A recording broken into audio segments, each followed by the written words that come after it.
Welcome to Family and the Feast channel. My name is Janet and this is Chloe again. Chloe is our taste tester. Remember all the ingredients and measurements, it will be listed down below in the description box. Don't forget to like, comment, and subscribe. Hi everyone, in today's video we will be making some curry, goat curry, however you say it is just fine. And here are the ingredients you will need to put this recipe together.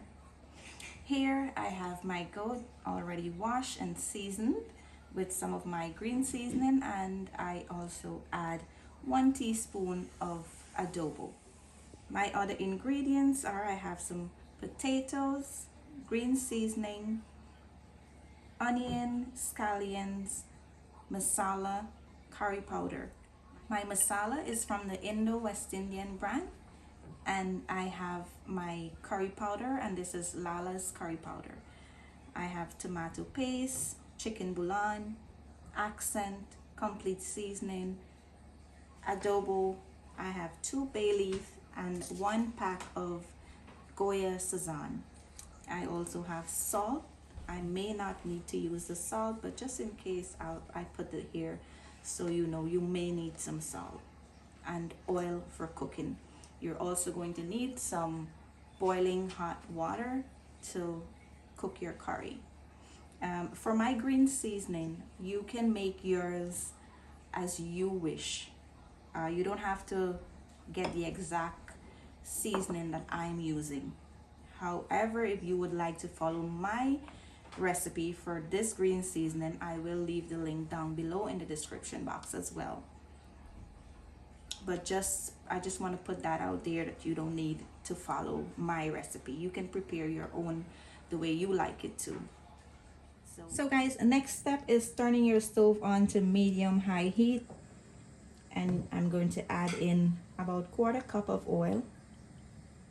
Now while our oil is heating up, I'm going to prepare my seasoning for my curry.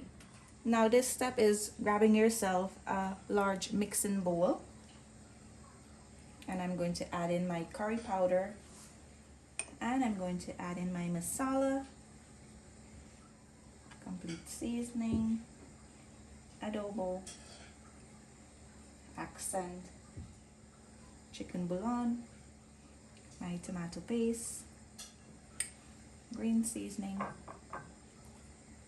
and my Sazon. You want to mix this and ensure that all the dry ingredients are combined with the green seasoning. This is going to help your masala not to burn in the oil or the curry powder and cause your curry to have that bitter taste. So you want to make sure that you mix it well. Now this is done. We're going to put our 2 bay leaf in.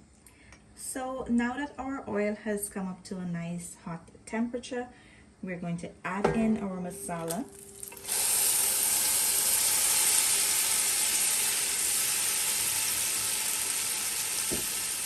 You want to mix and allow your masala to fry for about 2 minutes or so.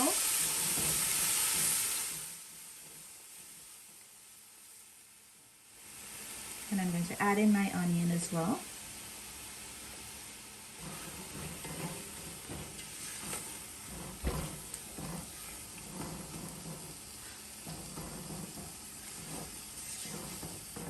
Make sure you turn your masala every now and then within that 2 minutes so that it doesn't burn.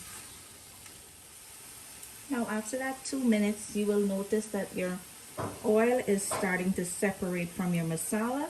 That's when you know you're all set and you're ready to add in your meat. So I'm going to add in my meat now.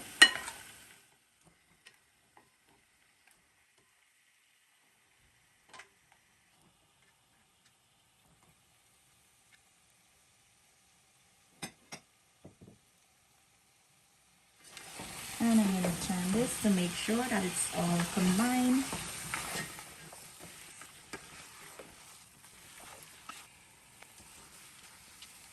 So now that everything is combined, we're going to cover it and allow it to fry or bunje until it's nice and dry it should lose a little bit of water, so we're waiting until the water has released and then dry back out before we add any water to this.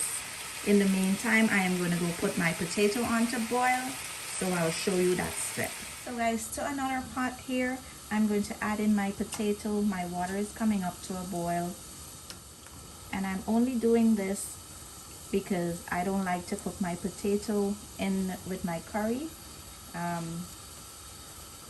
notice when I cook my potato with the curry, it tends to have more of a potato flavor rather than that goat flavor.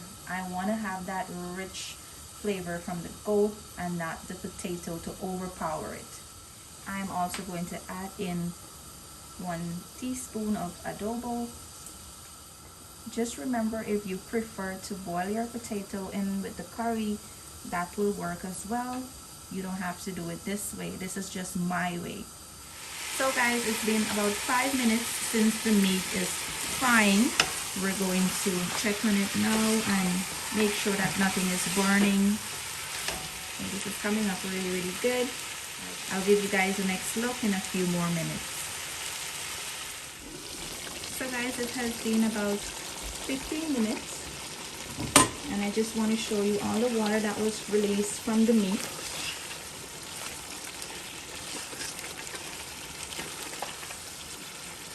I'm just gonna give this a stir, and we're gonna cover this again, and we're gonna allow it to fry some more until all that water has evaporated. So guys, it's been 20 minutes and all the water has evaporated from the pot. It's about time now we add in our water to cook the meat.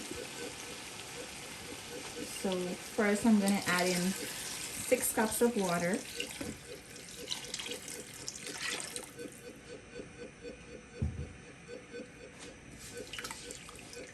And we're going to give this a turn. And you can raise your heat to high so that your curry come up to a boil faster. And now we're going to cover this and allow it to come up to a boil. Now I'll show you this when I'm about to take it down. It should take about 45 to an hour or so, even more, depending on your meat, how soft it is or how soft you want it to be. So I'm going to show you the next step when I'm ready to take this down. Just remember, from time to time you may need to add a little bit water so your curry doesn't burn, and it all depends on how much sauce you would like to have in your curry. And you may also need some more to boil the meat. You can keep your stove on high. It will speed up the cooking process. So guys, here's a look at our curry. It's done, and all that's left now to add in our potato. We're gonna add that in, and my scallions that I chopped and kept from earlier.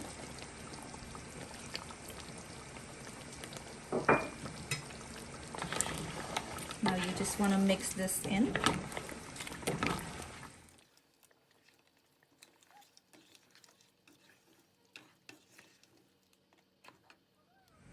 And I'm going to just turn my stove off and allow the steam from the curry to just cook in with the potato and soften the scallions a bit. Time to try it.